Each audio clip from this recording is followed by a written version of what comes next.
Good evening, everyone. You are in the spotlight with Brian Gardner for this Tuesday, June the 14th, pardon me, 2016. Good to have you all here for this In the Spotlight 4-in-1 show coming at you here on this Tuesday night. Our first of two shows this week. Obviously, we come on the air tonight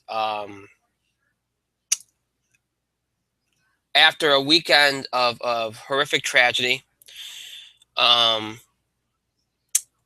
Obviously, we're going to do a show here tonight, and obviously there's been shows on yesterday, today, even Sunday, and none of it is as important as what transpired late Saturday night into early Sunday morning. um we've been doing this show for 5 years. um we've been doing this show for 5 years, and we've had to talk about some really horrible things at times, difficult things to talk about, horrible tragedies. Maybe, and we've had to say it we've had to talk about these things way too often, but they have to be talked about. You can't ignore them. They shouldn't be ignored. And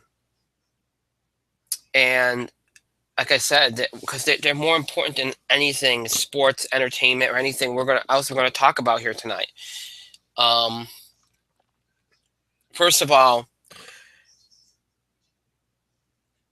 what happened in Orlando on again early Sunday morning was horrific. The biggest mass shooting in our history and U.S. history, the biggest terrorist attack on American soil since 9/11. And then even before that, with the horrible tragedy involving Christina Grimsley, who was a Voice contestant, wonderful singer, wonderfully talented girl. Those of you that do not know her, you probably if you haven't heard a lot about her, just not a bad thing could be said about it. Not that that would make it any less. I mean, not that that would impact it in any way, but you know, you had that horrible tragedy, which also took place in Orlando last week, where she was fatally shot by a gunman who was just obsessed with her and just I don't. This just was heinous. Gunned her down. Her brother attacked stopped the gunman before the gunman killed himself. You had that horrific tragedy, and as we always do, we want to extend our condolences and thoughts and prayers to her family and her loved ones and her fans during this time. There's been an outpouring of support for her and her family. Adam Levine has even offered to pay for her services, which I think is a wonderful thing for him to do. That you had that horrific tragedy, and then you had obviously the just what happened on Sunday, early Sunday morning, which was just there's no words to describe what happened.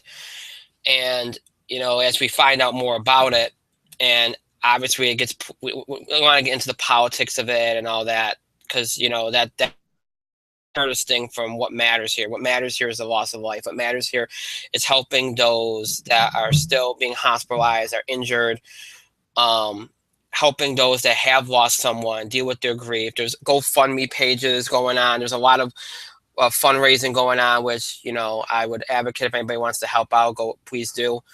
There's a lot of support going on. There's tributes. There's the theme parks are doing tributes. There's a lot of tributes going on in that area. Tributes going on nationwide, even internationally, which are wonderful. It's great to see that, and there's just an outpouring of support, which is wonderful to see. Mike will attest this, and we welcome Mike. He is in the spotlight here. Mike will attest this. We know we have a former classmate of ours that is a manager at Pulse nightclub, and he wasn't working that night, but he was present. He was on the patio with coworkers, and he was able to escape from the what was going on, and again, you can only imagine what he's feeling as well.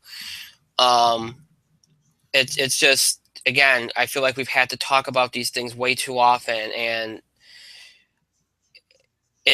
no matter what you say, and again, leave the politics out of it. No matter what you say, there's really no words to describe how horrifying and how heinous that what happened on Sunday was. I want to bring Mike in and let him um, express his thoughts on what's been going on here over the last few days. Mike? I'm going to start off with the Christina Grimier. Grimier? I'm not sure how to say it, but Christina Grain. I'm going to say Grimmy. Yeah, I think I said it wrong. I said Grimsley. I think it is Grimmy. I apologize for that. You say Grimsley? Gosh, yeah, you are Todd Chrisley. Well, I just for some reason keep saying like that. I apologize for that. It's Christina Grimmy, I think. Yeah, Grimley. I wasn't familiar with her work. I wasn't. She's an up and coming pop. She was on The Voice. She did well. You know, she was making a name for herself. She was on tour. She was making, doing some stuff on YouTube. You know what? I wasn't familiar with her, but just she was just doing a meet and greet, you know? She was doing a show. She did a show. She was doing a meet and greet. And some obsessed idiot with a gun. You'll find that this is a terrible, terrible trend. Some obsessed idiot with a gun walks up, shoots her dead, tries to kill himself in some sort of weird murder-suicide thing, and, well, he got stopped, and now he's going to go to a pound-him-in-the-ass prison for an extraordinarily long time. Because, I don't understand why that happened. It was senseless. She had her whole career in front of her. I was probably going to hate her music on the radio, but at least she would have been on the radio. At least she would have been living her dream. At least she would have been, with her millions of fans, with her family, with her friends. And having it all taken away is just like that. For what reason? I'm not. It's awful. It's awful, and you know what? And for her family and her friends and her fans, it's like she'll be in our thoughts. She'll be in our prayers. It's just she gets shot and killed for no reason. And then Sunday morning you wake up and it's all you can watch was the terrible tragedy that happened at Pulse, the nightclub in Orlando. Where 49 innocent lives lost. And you don't know why. Conservatives were quick to say, oh, it was a terrorist. He was Muslim. Yeah, he was a Muslim. He was an American-born guy. He was Muslim, married twice, gay. May or may not have been in the closet. 2 marriages. You know what? At this point, the mystery is understanding this guy's motives. But the truth is, we just lost 49 innocent people. For what reason? The guy was able to go get a gun days before he does it. No, he was on the FBI watch list. He's able to go get a gun. What's sad is, and I always love when something like this happens because I don't love it, but it's always amusing when there's a big gun tragedy, when there's a big mass murder that happens. You're going to see all these politicians, these congressmen, these senators saying, oh, these people are in our thoughts and prayers. And there's always this one guy. And I think he's a newspaper journalist. I'm not sure. What he does is he kind of retweets that or quotes the tweet, and then just says how this person was given all this money by the NRA and voted against anti-gun legislation. There was legislation on the table. There was legislation on the table, and it was great legislation to deny anybody on the FBI watch list access to guns and ammunition. And if you were mistakenly put on the watch list for no reason whatsoever, you were able to fight that. You were able to fight that. You were able to take them to court. And it was struck down by all of these congressmen and senators who offered their prayers and condolences to the families and the friends of these 49 innocent people because somebody off the FBI watch list bought a gun, bought an assault weapon, and walked into a gay nightclub and opened fire.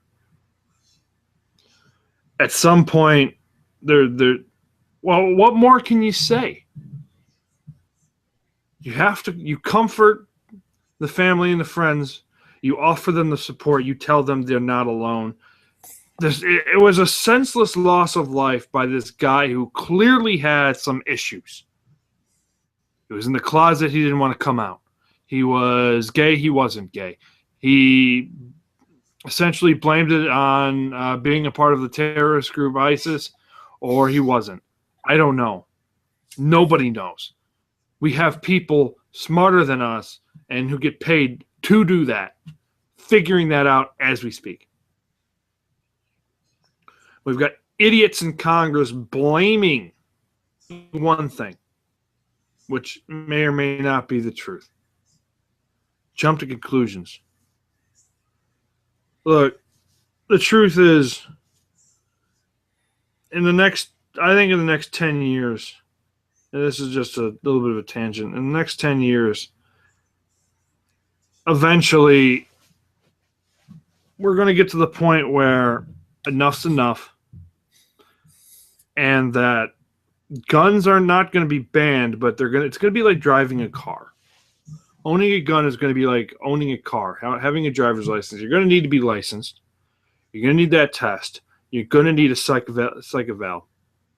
You're going to have to pay fees, and you're going to have to be separate the ammunition, to store the gun and the ammunition in separate areas of the house, locked away from each other. Because that's how all the other fucking countries in the West do it, and they don't seem to have as many issues with guns as we do.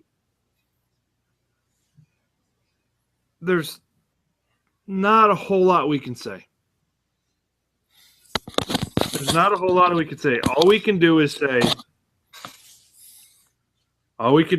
offer our condolences, offer our support. All we can do is just kind of comfort. And for those who don't understand what's going on, we have to explain the best that we can what's going on, and hope that some people in power finally get some common sense and grow some testicles and get away from the NRA. Because not everything is an attack on an amendment that only meant something during the Revolutionary War. It is unbelievable this is a thing. How many times have we had to come on? And how many times has the President of the United States had to come on? Yeah. After Newton, after Sandy Hook, after Fort Hood. How many times? How many times? After the UCLA and Virginia Tech and half these campuses were shot up. How many times do we have to come on and say this nonsense? Isn't enough? But all we can do is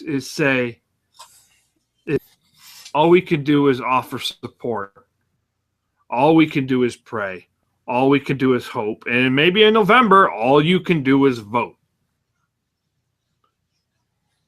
All you can do is vote. and just hope and pray and unite and stand with the people who are suffering and stand with the people with sense. You know, Um, and just to be clear here, we're not saying this is what it is. It was an act of terrorism. It was a homophobic act. It was an act. It was a hate crime. But it was. That's all we can do. um, I just Awful. wanna really quickly point something out before, because I know what you meant, but I get the wrong idea. In no way, shape, or form was Mike saying he was amused.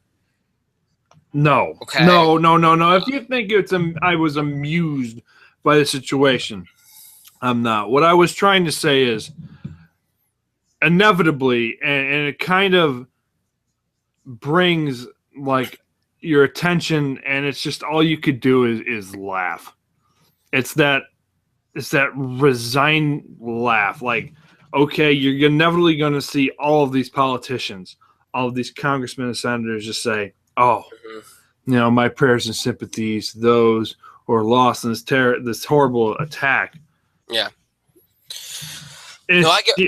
It's just that resignment. Like, no, you're not, because if you were, you would have done something about it. And what you've done is just continue to accept money, continue to block any real change.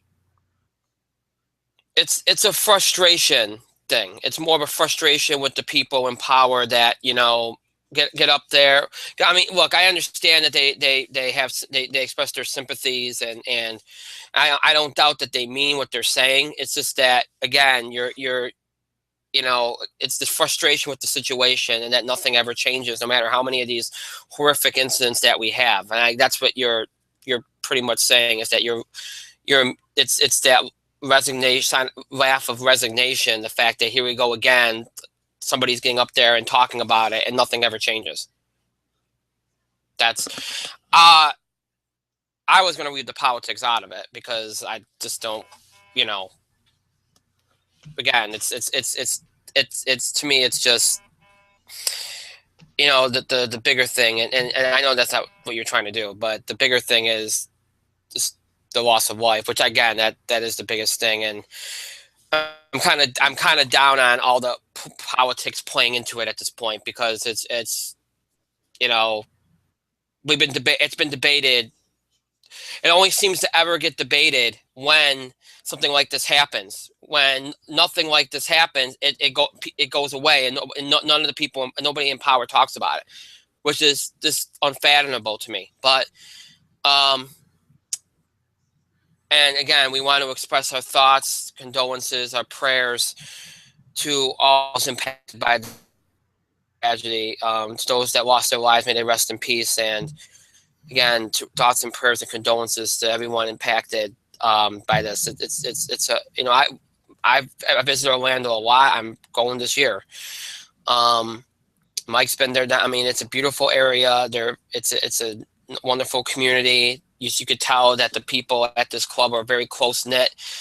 It's a horrible shame what transpired. Another piece of bad news that we should mention as well is the loss of Gordie Howe, who obviously a huge figure in hockey, just a immense figure in hockey. He Canadian professional hockey player, and played 26 seasons in the NHL and 6 seasons in the WHA. Spent 25 seasons with the Detroit Red Wings. He was nicknamed Mr. Hockey. He was a 23-time NHL All-Star. 23-time. Okay.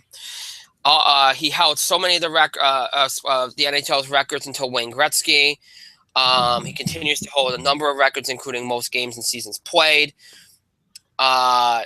Just an amazing. I remember I used to be a big hockey. I probably mentioned this on the air. number of times. I was a huge hockey fan back in the '90s, and I still am. I do enjoy watching it. Um, and growing up, obviously, so much of hockey was Wayne Gretzky.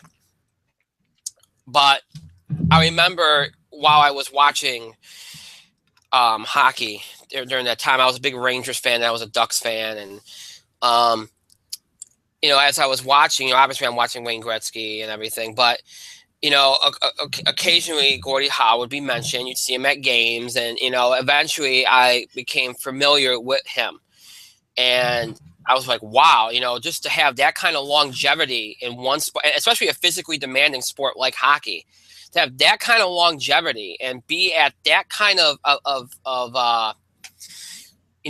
play at that kind of high level for that long is, I mean, it's just amazing. I mean, the only guy I think of when it comes to that is Yogi Berra, in a way. Because Yogi played over a number of decades, and then of course he had the break in between when he was in the military. But that's the only person I could think of that had that kind of longevity and played at such a high level for such a long period of time. Just an unbelievable talent, an unbelievable man, and a huge loss for the NHL and for the sports world. And may he rest in peace, and thoughts and prayers to his family. It's a huge loss to the world of sports. Mike, do you have anything to add? Hockey has two legends.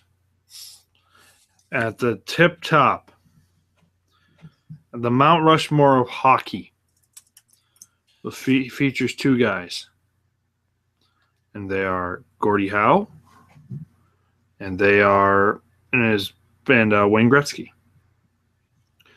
Those are the two biggest names in the history of the sport. And you're going to have other guys up there like Mario Lemieux.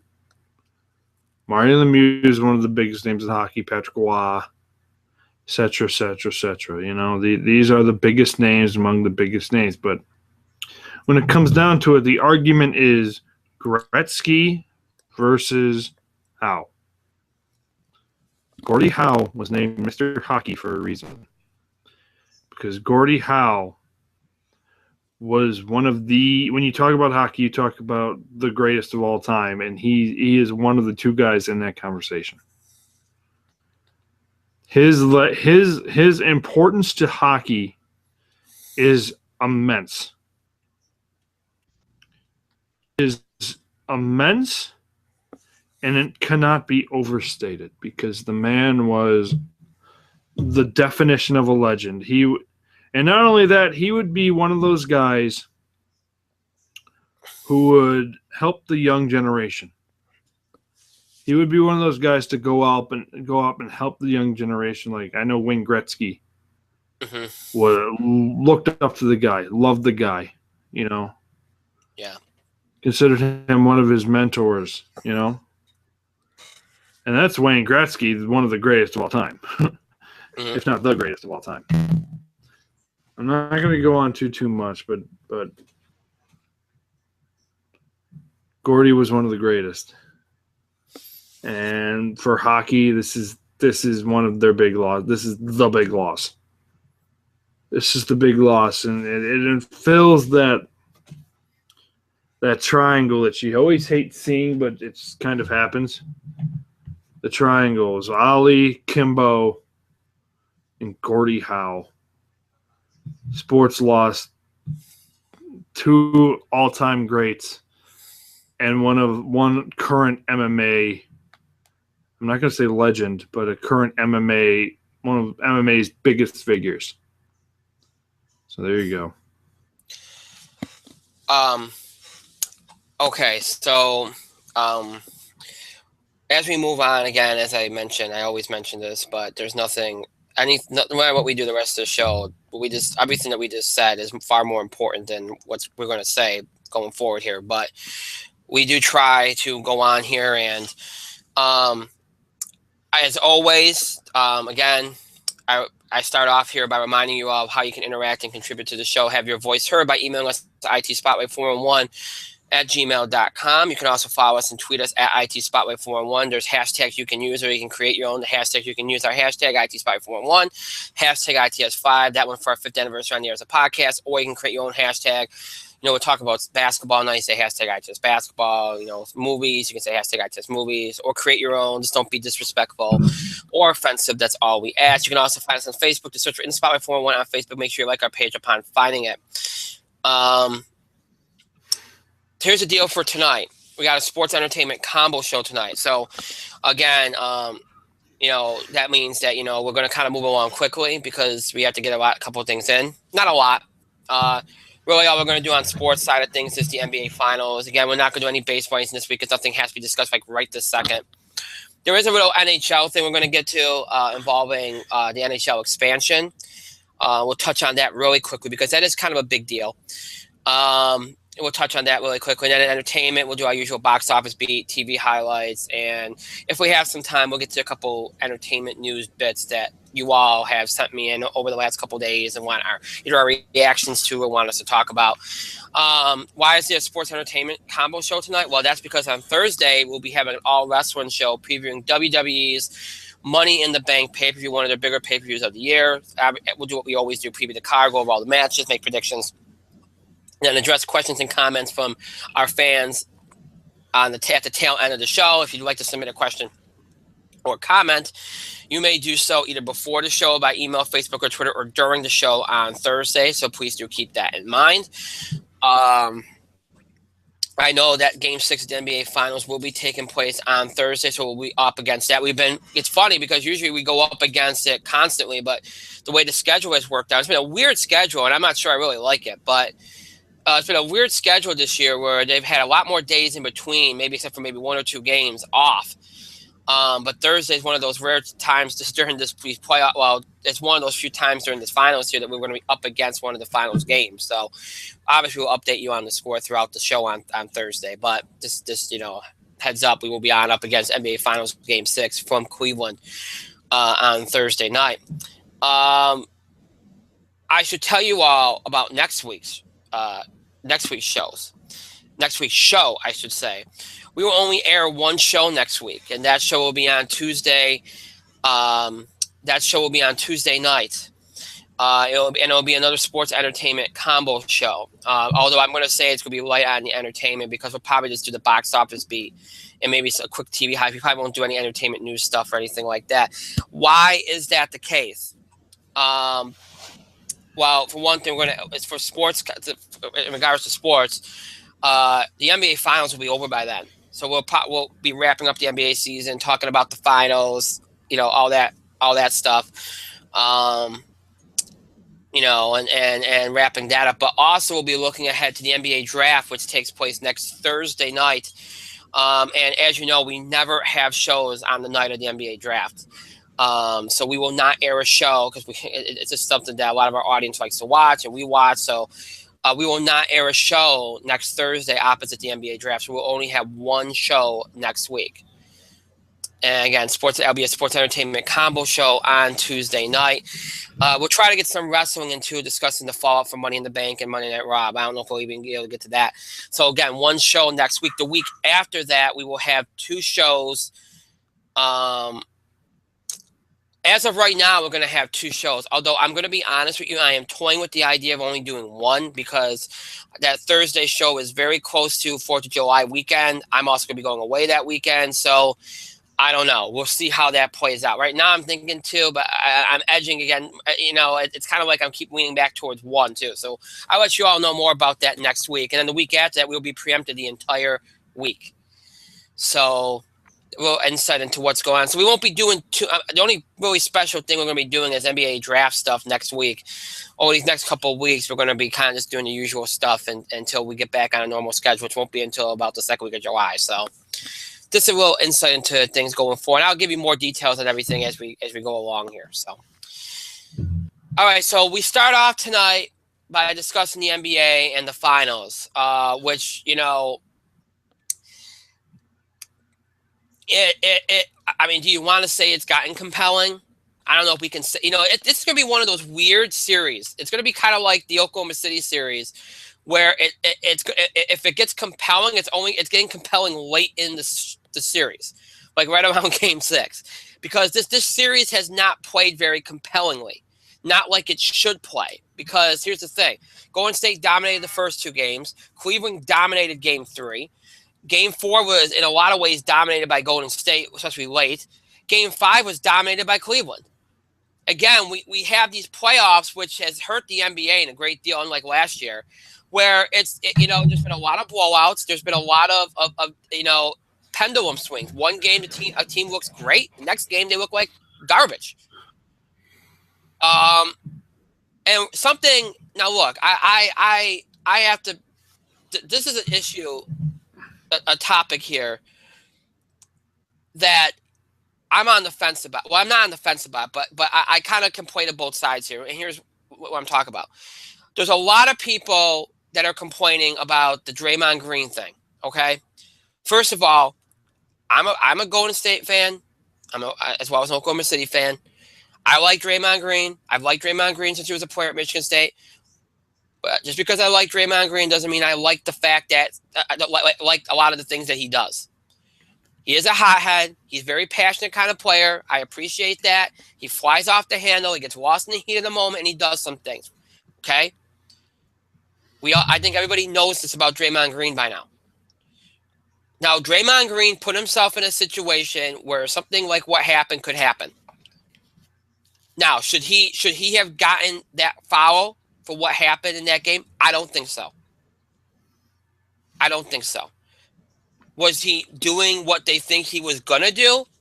More than likely. Did he do it? He didn't actually do it because it didn't happen. He missed. Should that matter? Maybe, maybe not. Maybe, maybe not. But I think, we asked the officials, okay, to show restraint, especially in the playoffs, in the heat of the moment, because players sometimes get lost in the heat of the moment. We asked referees to use their discretion to look at each situation individually and to take in the context of that situation. And if you look at that situation, LeBron James practically taunted Draymond Green in that situation. He stepped over him when he didn't have to. He nearly stepped on his head. He did not have to do that. It was a demonstrative gesture. I understand. Now, let me just say this. I understand LeBron James was frustrated. I understand maybe why LeBron did that.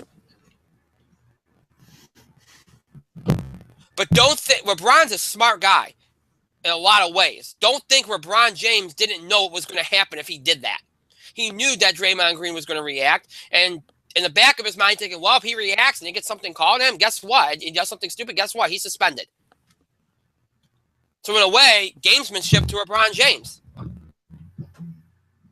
But if you're the officials and you look back at that, they didn't call it in the game. They called it after they went back and looked at the footage and called the foul, and then he was suspended. If you're those officials, I don't think you do that for that.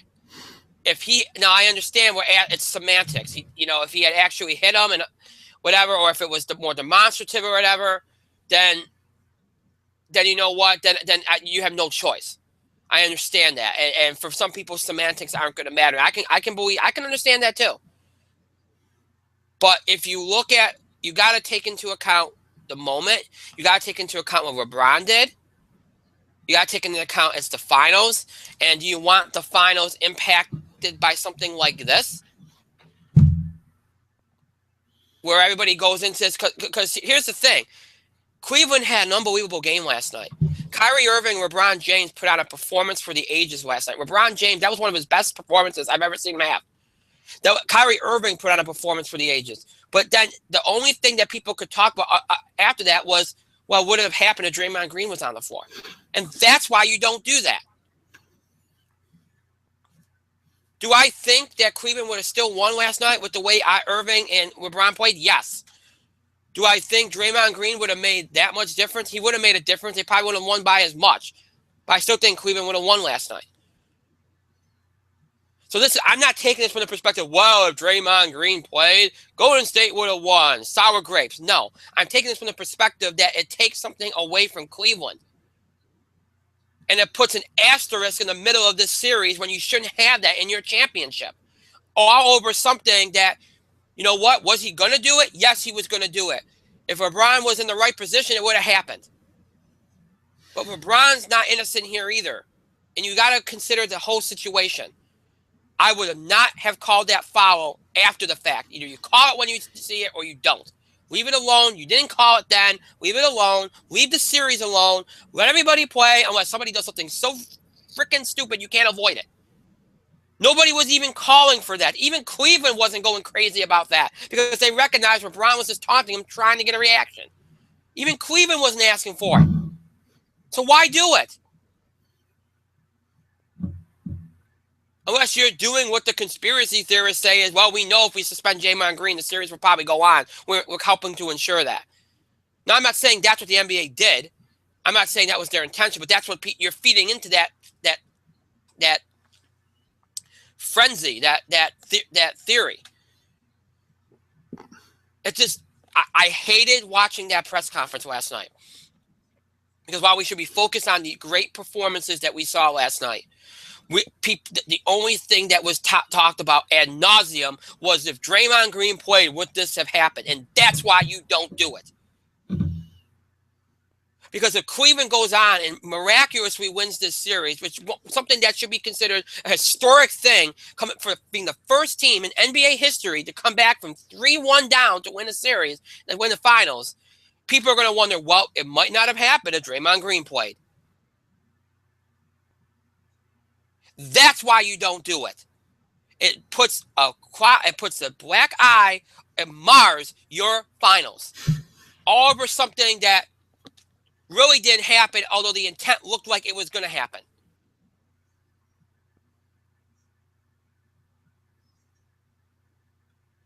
That's why it's stupid. But it happened. Cleveland won. Again, Irving and LeBron with a performance for the ages. Golden State, Thompson shot the ball well in the first half. Did okay in the third. Kind of was gone in the fourth. Curry did okay. Great defense there between LeBron. Great defense. And Irving is, he just shredded Curry. He's been doing that the whole series. Just great. Kyrie Irving coming to his own in this series has been incredible to watch. And LeBron did what he didn't do in Game 4. He got aggressive. Nobody knew where LeBron James was in Game 4. I don't know what that was. I've never seen LeBron so passive. The dynamic there was Durant and Westbrook to a T, where LeBron wasn't even calling for the ball. And the offense just kept stopping with Kyrie. And they're in that 7-minute stretch of Game 4 when he did nothing but take all the shots. That was ridiculous to watch. And that's why they lost that game. If they don't do that, maybe if Cleveland shares the ball a little bit more, J.R. Smith, who is the shooting guard, actually gets to have a shot in the fourth quarter of that game. If LeBron does a little bit more, Cleveland might even win that game.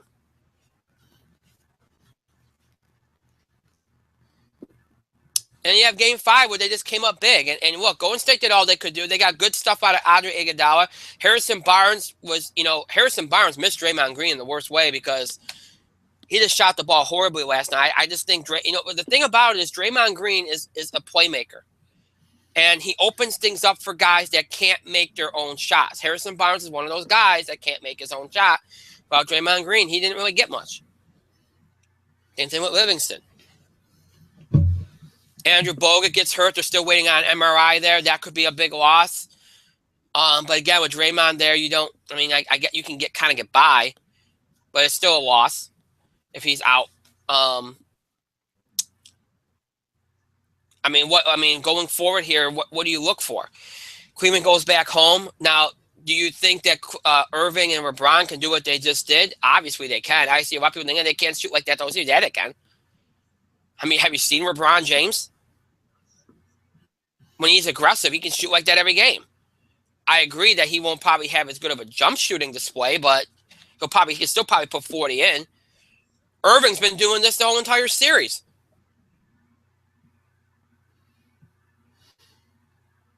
What Golden State has to do is they have to get back on defense. Their defense wasn't that good in Game 5. Now that you can tie a lot of that to Draymond Green. Probably Draymond Green's the most physical player they have, so their physicality took a hit, and that was a key component. The other thing I thought in that game last night was that they should have given Klay look. Klay Thompson got like no looks in the fourth quarter. That's a mistake considering how hot he was in that game. That's a mistake because Klay and Steph can find their shots. They should be touching the ball if nobody else is really accomplishing much. So where are we going here? You got Game 6 in Cleveland tomorrow on Thursday night, I should say. Again, the schedule is just, I don't understand it. I think it's been really hurting the momentum of the series. Too many days in between, in all honesty. But I honestly think Cleveland's going to win. I think Cleveland's going to win Game 6. Because after the momentum they got from winning Game 5, and then if you also, and this is what Golden State does. They've done this, and they do this in all their series against big opponents. They did it last year in the finals, so they got it done in 6. They go into these ruts. It's almost like they get an advantage, and then they kind of like, okay, we can. It becomes easy. They think it's going to be easy or something. Like you think by now they would learn their lesson. Look what happens in Game 3s. They do horrible in Game 3s, and they come back and win Game 4s. And then, we're going to get an elimination game at home. This should be easy peasy, and they get beat. I don't know if I see Cleveland losing at home after Game 5, after the performances of Irving and LeBron. I don't know if I see that. This is not last year where they didn't have Irving and Love on the floor. And kudos to Cleveland for working Kevin Love in pretty well over the last couple of games since he's been back, although he needs to step up a little bit. Because, like I said, you can't always rely on the fact that Irving or LeBron are going to do what they've done. Love has to step up, and he has to step up soon. He hasn't done that yet. He needs to. And J.R. Smith needs to be more consistent as well if Cleveland's going to win this series. But here's the thing. I don't see Cleveland losing Game 6. Not after last night. Because I think LeBron's going to have another great game. I think Irving's going to have another great game. And I think either Love or Smith is going to come up big in Game 6.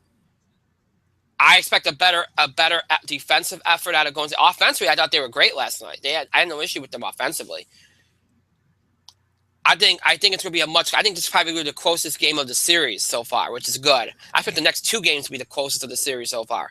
Which, again, that's why I think it's going to get more compelling late, like a lot of these series this year have gotten. I think Cleveland's going to win Game 6, despite what I think will be a much better effort from Golden State, especially defensively. But then that sets you up for Game 7, and then this is where home court comes in. Now, I know both teams have won on each other's home court, and both teams have played well have done their share of good things on the road. I think, though, again, this is where it hurts Cleveland because Golden State is at their best when they're against the wall. That's when they play their best. It's like they always need like a wake-up call. No, I think they've got one already once in this series. I think they got one again right now. But again, I think with Cleveland going home, I think they got this momentum going on. But going back to Golden State's a completely different animal. That is a closeout situation. That is the last game. They all know it. And I think that I just don't know if I can believe that Cleveland can win, even if they've won 2 in a row, 2 elimination games in a row going in. I don't know if I can believe Cleveland will win that game in that building, and I just don't know if I can bring myself to that with the experience that Golden State has. Granted, Cleveland has their share of experience, but I don't know if I can see that. So I still think Golden State will win this series. I'm just tending to believe now it's going to go the full length to 7 games, which is good for the league. It's what they wanted, but again, I don't know if I see any. I don't think my opinion changes. I think Golden State still wins this series. Mike, your thoughts on the NBA Finals here?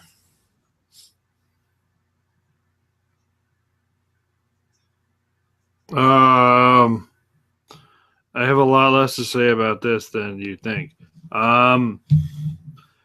Here's the thing about Draymond Green. Yes, LeBron baited him. Oh, LeBron baited him so bad. Draymond Green, with his Michigan State education, fell for that shit hook, line, and sinker. Too easy. You're in the NBA Finals.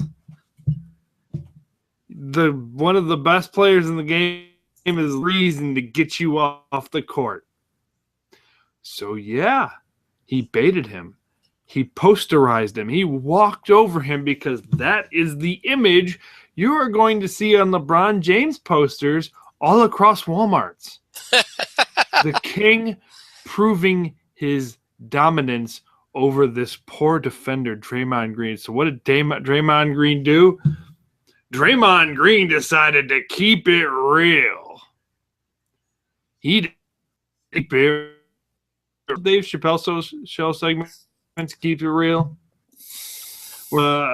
Men of prominence, may or may not have been African American, big jobs, cushy living. They were living a good life, hard work. They made it. They earned it. And when then some random white dude, there's always a random white dude. What am I saying? I'm a random white dude. You know, made a comment that could have been, just as a goofy attempt, not a way to insult the guy, just a goofy attempt at stupid attempt at humor. The guy decides to keep it real. And what happens? He keeps it real, gets fired, loses his status, ends up back in the ghetto. Do you see the point I just made there? Draymond Green kept it real and earned himself a 1-game suspension in the NBA Finals because he kept it real. He went up there and be like, boy, this is my house. And the referees are like, nope, there's your suspension. Have fun, you jabroni. No, you like Draymond Green since Michigan State. I agree. Draymond Green was a solid player. He had issues then, too. And the fact that he has issues now means he hasn't really learned his lesson that much. Now, has he? No. He has not learned that maturity that he needs to survive, because I will tell you what, Draymond Green in the Jordan era would have been eaten alive.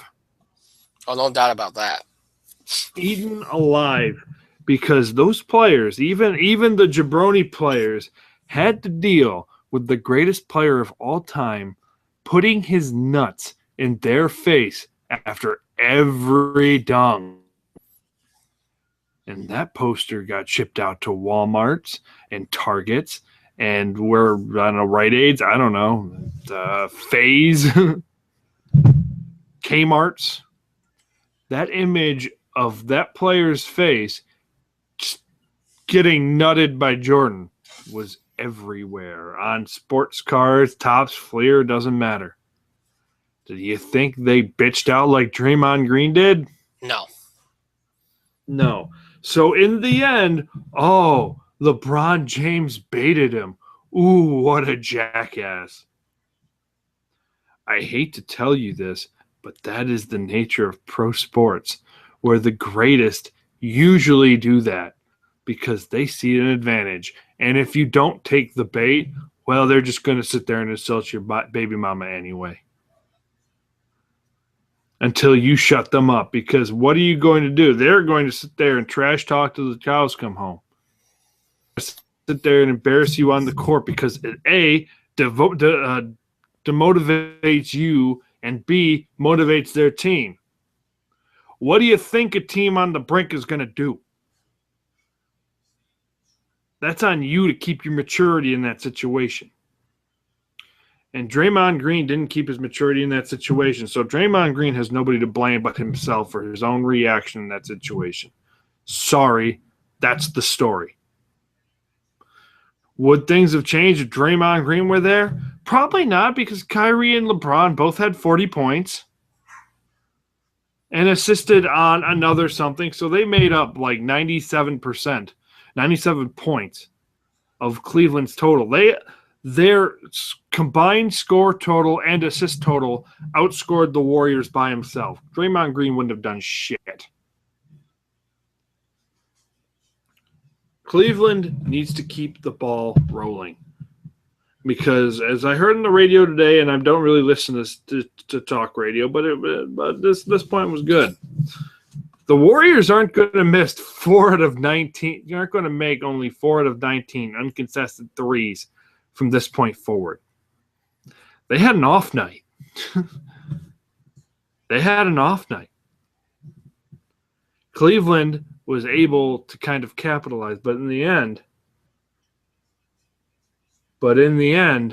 you know, that's just how it goes.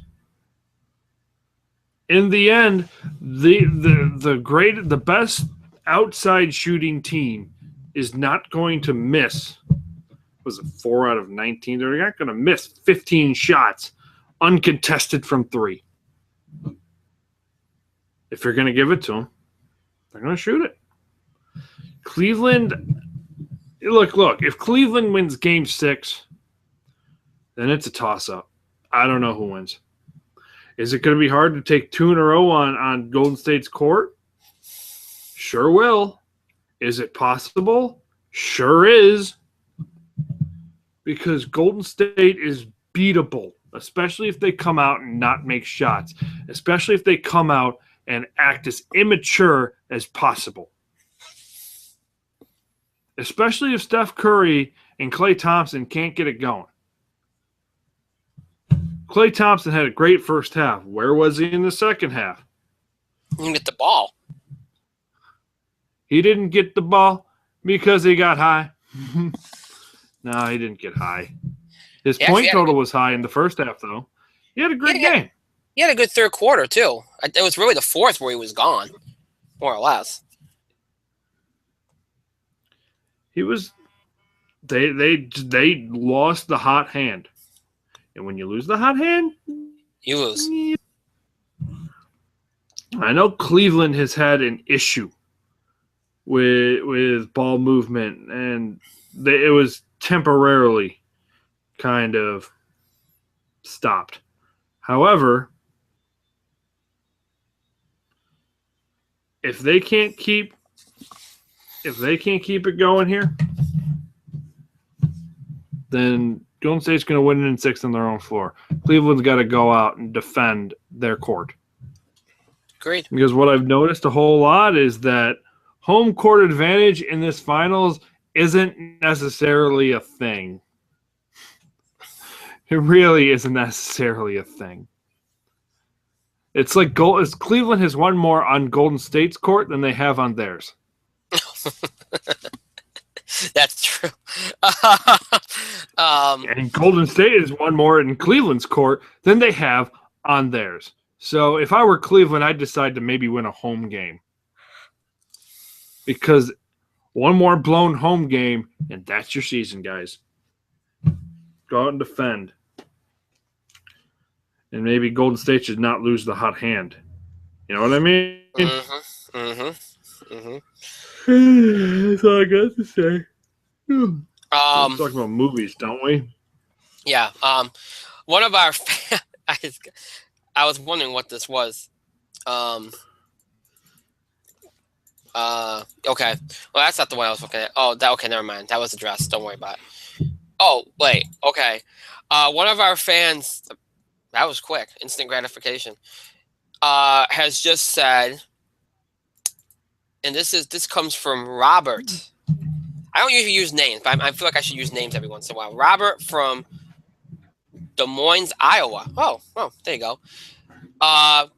You said that each of the teams has won more games on each other's court. Golden State has won twice on their home floor in this series. Cleveland has won once on their home floor, once on Golden State's home floor, and Golden State has won once on their floor. Neither team has won more on each other's home floor. No, do you know math? No, clearly not, Robert. You are clearly superior.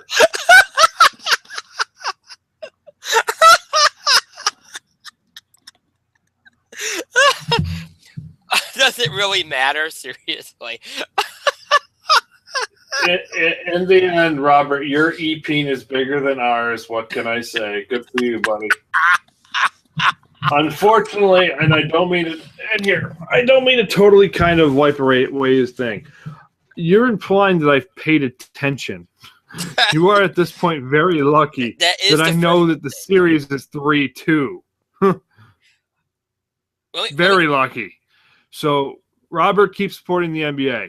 Let me put it to you this way. Let me put it to you this way, okay? The point is this, that really both teams have proven they can win on each other's court. That's really the takeaway, okay? All right, there you go. One other quick sports thing to get to, and let's hope we get the math right or we might get called out on. What can I say, Brian? 4 plus 4 is clearly 22.5. Yeah. Really quick thing and this ain't going to take long, but we don't do a lot of NHL coverage. And obviously, we're not only doing much because the NHL season's over. The Pittsburgh Penguins are the champion, so congratulations to them. The NHL did make new news. What? Called it. Yeah, you called it. Called the Penguins, yeah. But there was they won on San Jose's court. Yeah. Could happen. Golden State win on Cleveland's court. Yeah. By winning more games than the Cleveland Cavaliers this series. Yeah. See, I counted. You did count. You were proving your mathematical skills. Yes. I try once in a while. NHL. Okay, so the NHL did make some news today. It's been rumored for a while that they will have another expansion team, and today they made it hasn't been formally announced, but the news broke that the NHL will be choosing Las Vegas for the league's next expansion team, providing they can come up with a $500 million fee. The league's board of governors is scheduled to hold a formal vote during its meeting on June 22nd. If 2/3 approve it, then this will happen. Quebec City was also considered for expansion, but has been told, apparently the AP has been told that this is pretty much a done deal. The 2017-2018 season is the earliest the league would expand. This franchise would be the NHL's 31st team and the first major professional sports franchise in Las Vegas. NHL has not expanded since 2000 when Minnesota and Columbus paid $80 million each to join the league. Prospective Vegas owner Bill Foley is a wealthy businessman who is behind this, and apparently people think he will pay the elevated price tag. The Las Vegas bid says it has secured more than 13,200 season ticket deposits for the new team, which will play in T-Mobile Arena, a sparkling new multi-purpose building on the south end of the Las Vegas Strip. It seats 17,500 for hockey. It was built with private money by MGM Resorts International and Ann Schultz Entertainment Group, the owners of the LA Kings. You can find more information on ESPN.com. They have an article on this. I just use that to kind of give the research here, give you the info right here. So it's looking like we're going to have our first major professional sports franchise in Las Vegas, which, again, there was a rumor that the NFL might do a Vegas team. That did not happen. It could still. This might pave the way for that, knowing that there's somebody else there. The NBA toyed with the idea a couple years ago when they had the All-Star game there. It's a pretty big deal. Although to me, it's interesting that Quebec City didn't get it because it's hockey in Canada. You would think that would, but it's interesting. Now it's an interesting thing because sports teams have been really worried about doing anything in Vegas because of the gambling and because of all things, the distractions and all the things that could happen. But in the last few years, there's been a lot of momentum towards, like I said, the NFL was rumored was considering it, and they might still be. The NBA did a few years ago. Now the NHL is going to go ahead with one. So interesting, and we'll see how it works out. Mike, you have any thoughts on this development? It was interesting because it was the NHL. And it's interesting because it's Vegas. Look, I know the NBA and the NFL toyed with the idea, but the thing is, when it comes down to it, they don't trust their players. They don't trust their prospective players. With good reason. To kind of be, with very good reason, to kind of be responsible adults by playing in Las Vegas. I believe there is more of a trust there in the NHL. I'm not saying that hockey players don't get kind of trouble that NBA players and NFL players are rather known for, but because they do. Mhm. but I think there's more of a trust there amongst the hockey community. So good for Vegas. You said Quebec City was the second choice. Don't be surprised if Quebec City does get a team within the next 10 years. Don't be surprised. I know hockey in Canada, it's like the thing with beer and Tim Hortons and apologizing. Don't be surprised if Quebec is a little different than Canada. It's French Canada. You might not know that much of a difference, but if you are familiar with Canadian culture, Quebec does not really want to be a part of Canada, and Canada is just tolerating Quebec because France doesn't want Quebec either. It's more or less the situation they're in. So it's just kind of strange bedfellows, and Quebec is very, and I'm not just talking about the French as the primary language there. Quebec is very different, I feel like, than the rest of Canada.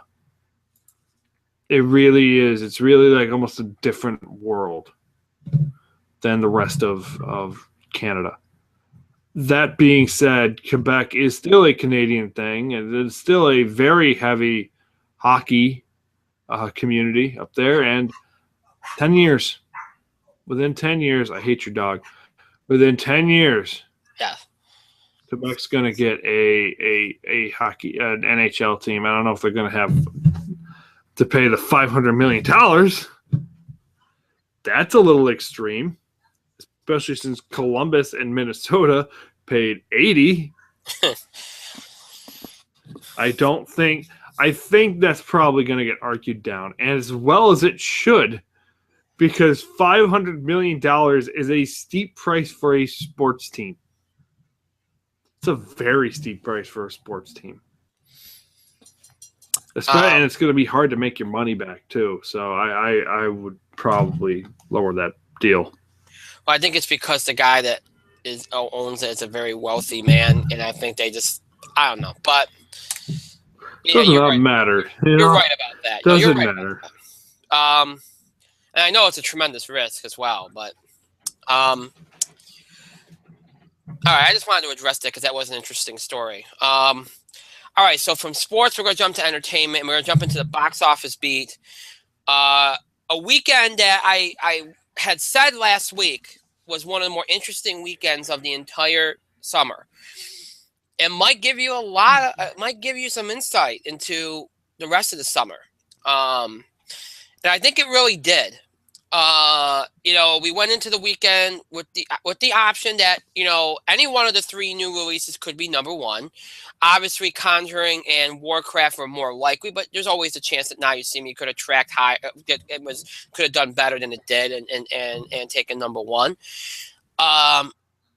One of the only weekends this year, really, that I think not only did the prognosticators have and the critics have reasonable expectations for box office numbers for these movies, but also the fans. I don't think anybody got out of control with predictions this weekend. That's the first time all summer that's happened. So, there wasn't any frenzy overall. The sky is falling. These movies all flopped. There wasn't any of that this weekend, which was nice for a change this summer.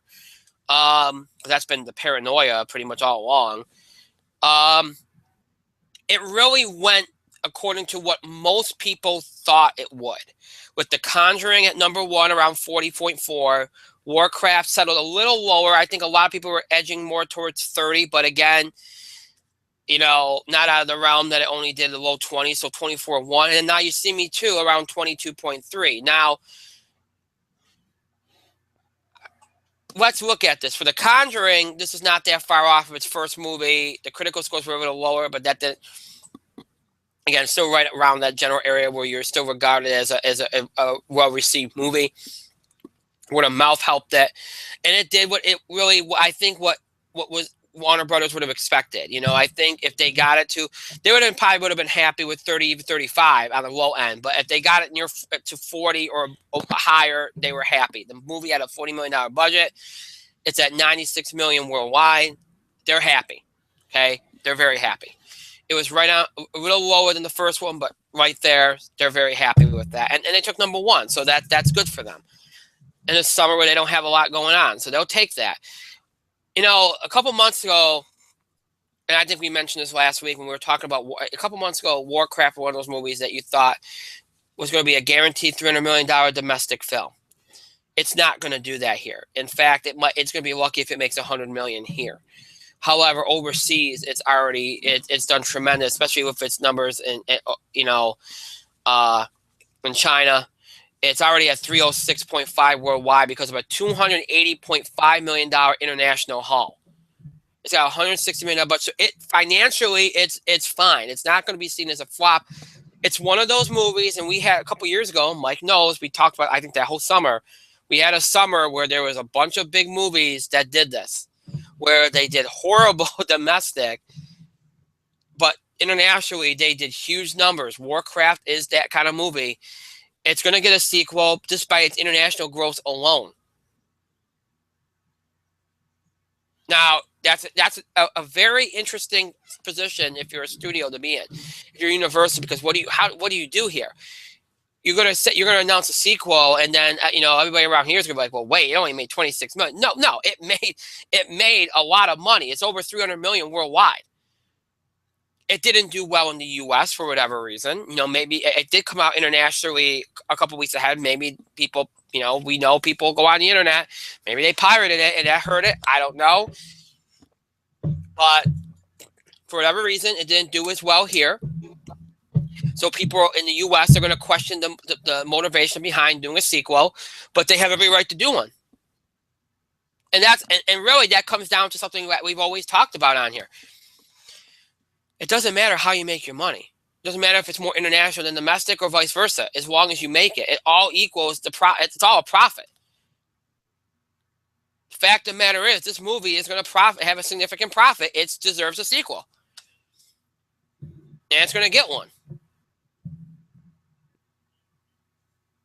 So while domestically you can call it one of the big, domestically you can probably call it one of the bigger flops of the summer, right next to Alice in Wonderland, Alice Through the Looking Glass. Internationally, it's a big hit. Maybe not as big of a hit as they would have liked, but still a big enough hit. And it did, even with the lowered expectations for going into the weekend, it still did not hit those lowered expectations, which only adds to the domestic kind of notion that it's a huge flop. And it is a flop domestically, but internationally, not so much. Now You See Me. The first one did 29 million in its first weekend. In a weekend that really, it didn't have much competition. I think After Earth was its only competition that weekend. We all know how that turned out. So, it came out in that last week of May or first week of June low kind of weekend, and it did okay because of it, and it held strong through June.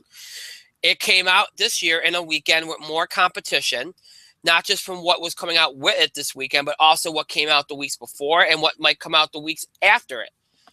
So it's got more against it this time around. Now, if you just focused on its opening weekend, I think if you're Lionsgate, you're extremely happy here, because it was less than $7 million off of the first movie's opening weekend with more competition.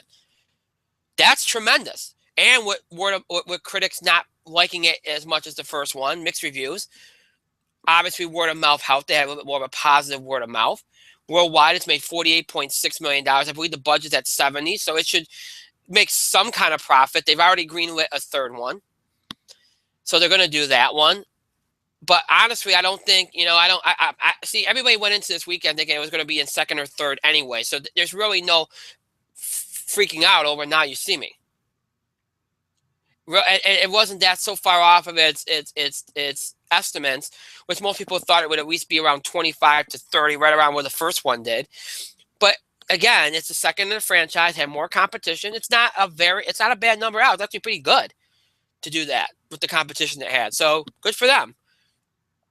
So as far as the 3 new releases go, you look at The Conjuring. If you're the studio, you're happy from from a estimate standpoint, it was right there in line with what you would think it would have done. Warcraft was a little lower than what we all expected. But the studio, again, it's an interesting position. Domestically, it's a huge flop. Internationally, maybe not as good, but still good enough at this point to warrant doing another one, I would imagine. And then Now You See Me, a little off of its first film's opening weekend, but right in that framework where if you're the studio, you're happy, and you're going to do a third one anyway. They announced it a year ago, and you see how it holds up over the next couple weeks. Outside of new releases, Turtles crashed 59.3% like we thought it would to 14.3 million. A very expected kind of drop. Again, it didn't have the bigger opening weekend like the first one did. It's only up to $119.2 million worldwide on a $135 million budget. It's going to make a profit. How much of a profit it makes really is what I think is going to end up determining whether they go ahead more or they decide to just wait a while and reboot it again. Because right now it's just not. You're blending the worldwide and the domestic total here. The whole worldwide total right now is not good. It's not good at all. So, and again, I know you got the merchandising and all that stuff in there, but it's still not good. Right now, you can't really justify going forward. I don't think you can, but maybe Paramount thinks differently. I don't know. X-Men Apocalypse, expected hold, dropping 56.6%, 9.9 million. Me Before You, again, very front-loaded kind of movie. The second weekend drops 51% to a little over 9 million. But that movie has done very well. It's already over 35 million on a $20 million budget, just domestically alone. So there's no issues there. That movie did look, as long as it had a huge opening weekend, that movie was going to do its job. It's made $57.3 million worldwide, so it's fine. Angry Birds held strong, 6.5 million, 35% drop off. It's held very well over the last few weeks. Alice Through the Looking Glass, one of the probably right now in terms of both ways, internationally and domestic, the biggest flop probably of the summer so far. 5.6 million, dropping 50% again in its third weekend. Right now, it stands at $215.7 million. It's made $152.5 million overseas. It has a $170 million budget. So now what's interesting about this is this. That international gross, here we go again. And coincidentally, it's a Johnny Depp movie. And that, we had that incident with the Pirates movie last time out. It's over its budget significantly now. Now, again, you got marketing costs and such. You would imagine maybe around 270 million is what it ultimately costs them with marketing and everything involved. We'll see what the international gross does for this movie. Obviously, domestic, it's already winding down. It's around 5 million already. But we'll see what the international gross does. If this movie can get over 300 million, I don't think they'll make another one, but at the very least, they can at least say it made some kind of profit. So there'll be some positive news there. Captain America: Civil War finally dropped under 5 million, 4.3 million, and that movie, and along with The Jungle Book, was at 2.7. Again, both movies have done very well, no issues at all there. Again, two of the big releases of the year. Everything else, again, Captain America and Jungle Book were both under 5 million. Everything else was under 5 million as well. So the big story is, I think if you look at the new release, the holdovers all did about as expected. The new releases, Warcraft a little lower than expected. Conjuring right on par. Now You See Me right in that range. So nothing earth-shattering. I think the most interesting story is Warcraft doing maybe not as high as expected internationally, but good enough overseas to really save itself in a way. And again, a lot of that's due to its China growth, but hey, it doesn't matter. It's gonna, again, I think it's gonna get a sequel, no doubt about it. So that's how last weekend went down. That's kind of what the story was. The stories were for last weekend. Mike, do you have anything to add about last weekend's box office? I will go really quickly in the interest of time. World of Warcraft is incredibly popular. The game is incredibly popular in China, in Korea, in Japan. No surprise this movie did insane over there. It's already profitable on its production budget. Did it bomb here a little bit, but hey, taking the worldwide gross into effect, it did pretty good. It's just got a little ways to go to make its other budget back. Now You See Me 2 did fine.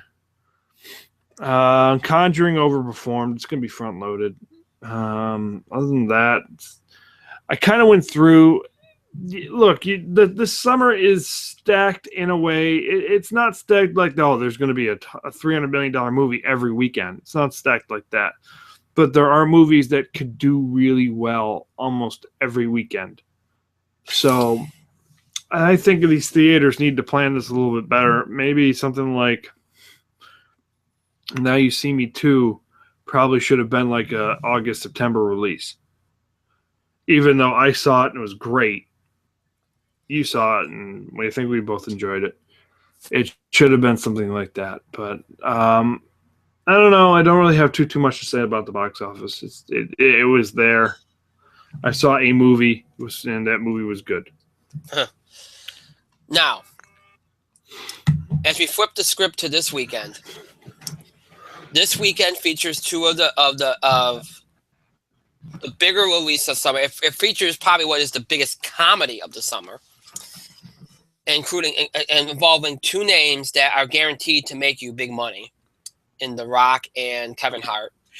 And then you have the biggest animated film release of the summer, the movie that before Zootopia we thought would dominate from an animated standpoint this year, until at least Moana came out. A movie 13 years in the making, again, focusing on one of Pixar's bigger characters, or just focusing on the spinoff of one of Pixar's bigger properties, bigger characters in Finding Nemo. Well, we got Finding Dory, and that's a movie that many people suspect will be the second biggest movie of the summer, right next to Captain America: Civil War. So two of the bigger releases this weekend in play, both of them are going to get over 3,000. You're Finding Dory, animated film from Disney, opening in 3,900 theaters this weekend, featuring the voice talents of Ellen DeGeneres, Albert Brooks, Michael Sheen, Ed O'Neill, Ty Burrell, Diane Keaton, Eugene Levy, a host of others. Again, there's not much you can say about this movie. It's going to do well. It's going to have a huge weekend. The question is how. I imagine it will be number one, because I think this, schools are starting to get out now. But again, I think that this is such a big, it's a Pixar movie, so that appeals to adults as well. It's such a big property for Pixar, right up there with Toy Story. I suspect you're headed for a $70-80 million opening weekend for this movie. That's what I feel like for Finding Dory. I think that's an easy estimate to make. It could even be bigger than that. I don't want to go out on a limb and say that, but I think 70-80 million is the bare minimum at this point. I'm tending to go along with that, only because there are still schools in session. Not everybody's out, and then there might be some people that might want to wait to see this film. Then you have Central Intelligence, which is the comedy I was talking about from Warner Brothers, opening in over 3,300 theaters. This is PG-13, so again, accessible. Dwayne "The Rock" Johnson, Kevin Hart in this film, been very well marketed. Again, both these guys are among the right up there with Chris Pratt as the biggest draws at the box office right now. They're guaranteed to make you money. This movie, regardless of whether it's well received, and it has been well received so far, this movie is going to make money. It's going to make at least 30 million. It's probably going to make at least 40 million. I don't know if I'd go beyond that because, again, comedies can be a weird kind of thing. So my estimate would be around 40, which is why I think that's why I can't see it being number one. Although stranger things have happened. I think Finding Dory is around 70-80. I think this movie is around 40-45. Could it be higher? Yes. Will it be lower? I don't think so. Would Finding Dory be higher? Yes. Will it be lower? No. But we're looking at a very big weekend here with these two movies alone. And these were two of the more guaranteed hits of the summer. After you get past Central Intelligence, again around 40 million or so, Conjuring's going to fall off. Mike's right, it's front loaded, but those kind of movies always are. My suspicion is that Now You See Me will probably be the best hold of the three movies from last week. I think Warcraft's going to drop like crazy because they're going to lose a lot of theaters to probably Finding Dory. My suspicion is that you'll see Now You See Me 2 in third, probably around 13 million, Warcraft around 10, Conjuring around 9, and then everything else will fall into place after that. Conjuring could be a little higher, I guess, but that's how I see it. Maybe Conjuring beats Warcraft somehow. I don't know. But again, that's apples and oranges. The big story is going to be the big movies, and that is Central Intelligence and Finding Dory. Those are the movies that are going to make this a big weekend, one of the bigger box office weekends of the year. The question will be this. This weekend, along with the weekend Captain America Civil War came out, will these 2 weekends be bigger than 4th of July weekend? They already look. Captain America Civil War weekend was already bigger than Memorial Day weekend. Will they be bigger than 4th of July weekend? My guess is yeah. I mean, that's what happened last year. We've already talked about how the holiday weekends more than 4th of July had a bad run the last couple of years in far as box office grosses, especially the new releases. We'll see if that pattern continues for 4th of July like it did for Memorial Day this year. But my suspicion is that it will. Next weekend, you got some big movies hoping to jump ahead of the 4th of July holiday in the Free State of Jones, historical drama, which we're going to talk a lot about how that movie shouldn't be coming out right now. Probably should be at the earliest mid-August. We have a horror thriller called The Neon Demon, which is going to be a smaller release, as is the Free State of Jones. The 2 bigger releases, The Shallows, a horror film from Sony Columbia, which I can't imagine will do too much. And then the movie that I'm told this to Mike off the air, it's a sink or swim kind of movie. Independence Day Resurgence, which could either go the way of the last Terminator movie or it could go the way of Jurassic World. It's one or the other. I don't think there's going to be much of an in-between. And again, opening early because they know that 4th of July weekend features the BFG, Legend of Tarzan, and The Purge. A lot of competition there. So they're kind of trying to get out ahead of things. But all those movies, those 3 movies are actually coming out 4th of July weekend. These 3 movies coming out, the 2 big movies next weekend, along with the 2 small releases, you really kind of lump them together in the 4th of July scheme of things. These next 2 weekends are going to be loaded, and a lot of it could be, who knows? We know this weekend, these 2 movies are going to do very well. Next couple weekends, it might not be so well. It might be like the last couple of weeks where you've seen a lot of underperformance. And like I said, Independence Day is a sink or swim kind of movie. Legend of Tarzan, I think I've pegged since probably January. It's what I think will be the biggest flop of the summer. The BFG might end up being a surprise hit. And you might say, well, that's kind of weird. It's Disney and Spielberg. It shouldn't be a surprise hit. That should be guaranteed. Yeah, I haven't seen too many people talking about it up until the last few weeks. So to me, it would kind of justify as a surprise hit. But we'll talk more about the weeks to come as we get closer to them. The next few weeks should be interesting and, again, very loaded with films. This weekend, though, I think one of the bigger weekends of the summer, featuring 2 of the more guaranteed hits of the summer. Should be a good weekend for the box office. Mike, do you have anything to add before we move on? I'm really looking forward to Central Intelligence. That's it. Okay, fair enough. All right. Now, as we move on to the box office discussion, we now move on to TV discussion, and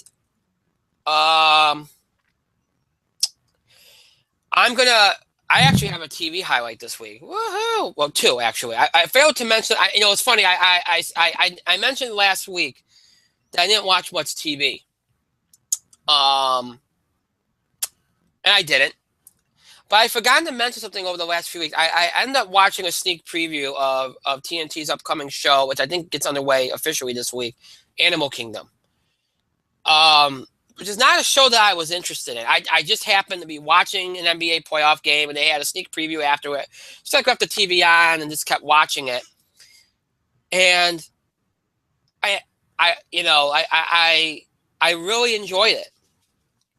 Alan Barkin's fantastic. It's a really interesting cast, and it doesn't really do anything. It doesn't do anything really unique. It's very conventional in the nature of it. Okay, it's crime family. They take in, you know, a relative's son, and then you're bringing somebody who knows of this world of the criminal underworld in a way. He's been around bad things, but he's being immersed fully in it, and then asked to be and almost asked to be a part of it, whether he wants to be or not, because he has to be there. And it's an interesting thing to kind of see this to kind of play that, and it's been played before, but it doesn't get played a lot.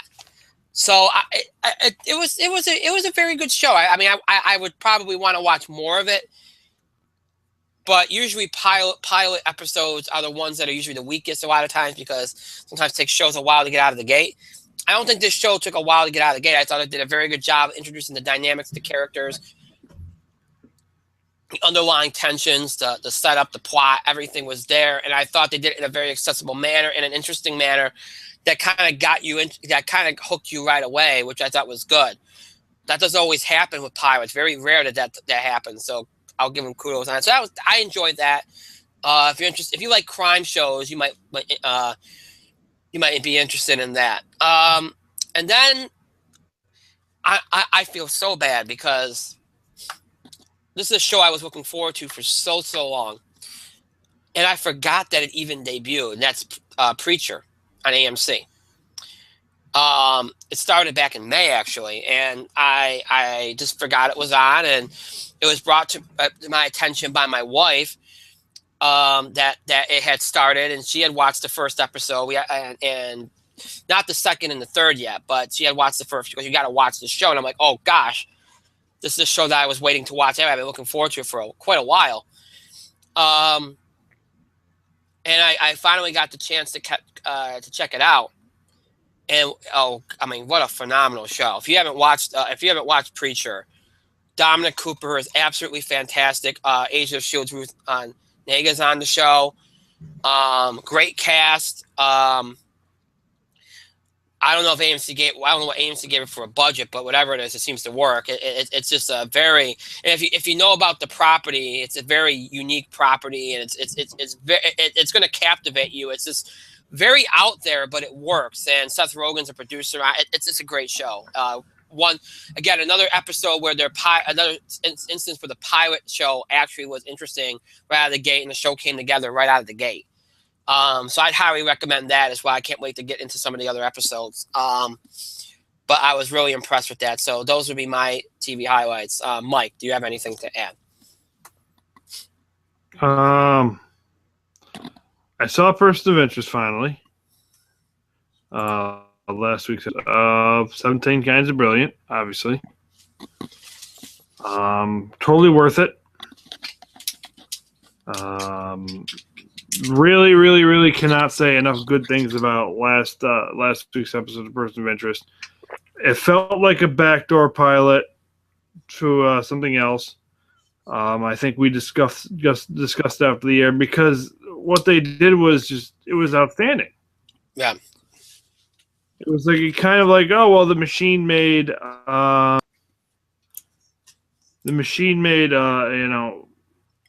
alternate way. It kind of made alternate teams kind of just to survive, Right. And it was a very in-depth plot. It was really good. I really don't have enough good things to say about Person of Interest. I really don't. And unfortunately, we're down to the penultimate episode tonight, and it's airing in 20 minutes. And unfortunately, I won't be able to watch until later tomorrow, which sucks, because I like my Person of Interest. Indeed. So it's kind of, we gotta wait. Sucks, but it is what it is. But here we are. Also, I gotta mention the Tonys. Yes. The Tonys were outstanding. James Corden did a fantastic job. He went above and beyond. It was great, you know. James Corden just was great. Everybody was great on the Tonys. Hamilton won like everything, which made sense because it was going to. It didn't set a record, but there was no way it could have because it doubled up in certain categories. But it was a great show. Go watch the Tonys. Good stuff. So those are my TV highlights of the week. And they were TV highlights you did not expect, I hope. But a little bit unpredictable. Go watch it. Yeah, go watch the Tonys. Go watch Person of Interest. All right. So. And the Tonys were way better than the Oscars and the Golden Globes and every other award show this year. That wouldn't be hard, but okay. And it wasn't. No. All right. So again, a number of you sent in some entertainment news that for us to discuss. I'm going to table that for right now and leave it for a future date because I don't want to. I just in the interest of time and stuff, I don't want to. And there's some things here that I think can wait because I think they're the kind of more like on that level of developing stuff. So I'd rather wait till there's more information on them. There is one that I will. I mean, we will address. We get a lot of things. People send us topics that they want us to discuss. People ask us questions about news, things that come out, and so a lot of times we just get asked for our reactions to things. Like, what do you think of this? What do you think of that? And a lot of times that when that question is asked, it gets asked about, usually about trailers or something of that nature. And we got quite a bit we were asked quite a bit about our reactions to Disney's Moana trailer, which was released yesterday. And and I believe I'll just take this because that in part with those reactions was a feeling of, do you think that this can do what Frozen did? After seeing that trailer, my suspicion is that it won't, only because I think, I hate to say this, but I think, and if this summer ends up being a series of underperforming movies, which is what a lot of people are fearing it is, then I think that you're going to see that play out in the fall too, because I think, you look at what Zootopia did. If Finding Dory does well, Ice Age. I think that you might see a manifestation of this year impact everything. I think we're already seeing that. There's been so many movies that have done well so far, and I think you saw that last summer, and I think it hurt a lot of the fall movies last year. I wouldn't be surprised if that does that same thing again this year, where movies that happen early in the year kind of hurt some very good movies later on. Although again, you don't have a Star Wars sitting there in December like you last. You do have a Star Wars movie, but I don't think it's going to be nearly as impactful. So maybe it will, but I don't think it can do what Frozen did. I think it could be very successful, probably be $1 billion movie like Zootopia. I do not think it could do what Frozen did, because I just think that by the end of the year, a lot of people are going to be kind of movied out and then kind of wanting to reset themselves and wait until next year for whatever next year brings at the box office. That's just my feeling. But, Mike, what do you think? Can it do what Frozen did? Frozen was a force of nature. Mm-hmm. I don't think a lot of movies can do what Frozen did. Zootopia, even though it made $1 billion, did not do what Frozen did. Right. So, of everything that's coming out, though, I think Moana has a shot because it's tracking a similar path. Disney does not want to reveal a whole lot about this one. They want to keep this one a little bit closer to the vest. And I understand, because this one's got potential. And honestly, it's got the fucking Rock. It's got the fucking Rock, dude. It's going to do great. Oh, it's going to do wonderful. It's going to do great. The Rock is just on another level, it seems, and I think we're going to see it when it comes to Central Intelligence. So I think I think Moana is going to be a hit. I think it'll be a huge hit. Will it be? Will people be movied out by then? There's a solid chance that they might be.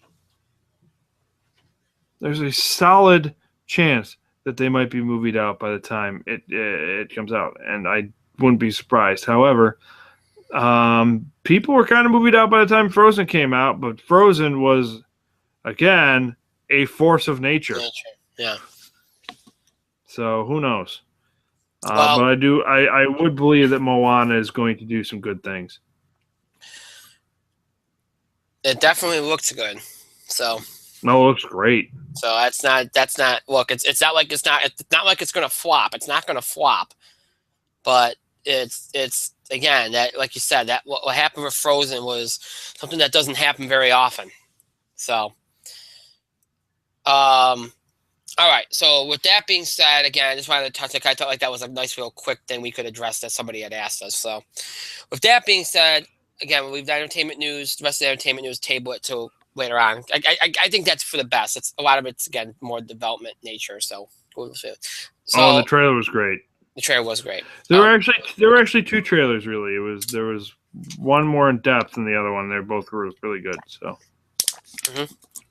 Yeah. So. All right, so yeah, well, I figured that was a nice, quick little thing to address, and we'll leave the other stuff for when it develops further and we can talk more about it in detail. Because right now there's not a lot of details about those particular news items, so we'll leave it alone. All right, so with all that being said, we are done for tonight. As always, the show might be over. It does not mean you have to stop interacting or contributing to our show. You continue to have your voice heard. Send us your feedback, your question about the show, and the scheduling of the show, questions or comments or reactions to things we said on the show, things we talked about on the show. Feedback, topic ideas or breaking news items related to sports, entertainment, or wrestling that you want to make sure that we cover. Any of these things you can do by email, Facebook, and Twitter. You can email us at itspotlight411@gmail.com. You can follow us and tweet us at itspotlight411. And again, you can either use the hashtags that we suggest, or you can create your own hashtags. You can use the hashtag itspotlight411, hashtag ITS5, which of course represents their 5th anniversary on the years of podcast, or you can create your own hashtag. Maybe it's something related to wrestling. You can use hashtag ITS wrestling, something related to baseball, hashtag ITS baseball, or again, you can create your own hashtag. Just don't be disrespectful or offensive. Have fun, but again, don't be insulting. That's all we ask. You can also find us on Facebook. Search for In the Spotlight 411 on Facebook. Make sure you like our page upon finding it. We encourage you to follow us on Facebook and Twitter for the latest information about our show, especially as it relates to scheduling. If there's any last-minute delays or postponements or something, that's the only way I can really update you on all that. So you want to make sure you stay tuned to our social media, especially on show nights, I should say, in the event that in the event that anything changes, you'll know about it if you follow us on both Facebook and Twitter. If you'd like to keep up with our show, you have a number of ways in which to do that, and a number of ways in which to go back and look at old episodes. If you're interested in any of our episodes from mid-October all the way up until tonight, then you're somebody that maybe enjoys the streaming, us being streamed and seeing us on screen and such, then you might be interested in checking us out. Continuing to check us out on Google Plus and YouTube for episodes that you might want to catch up with or watch again.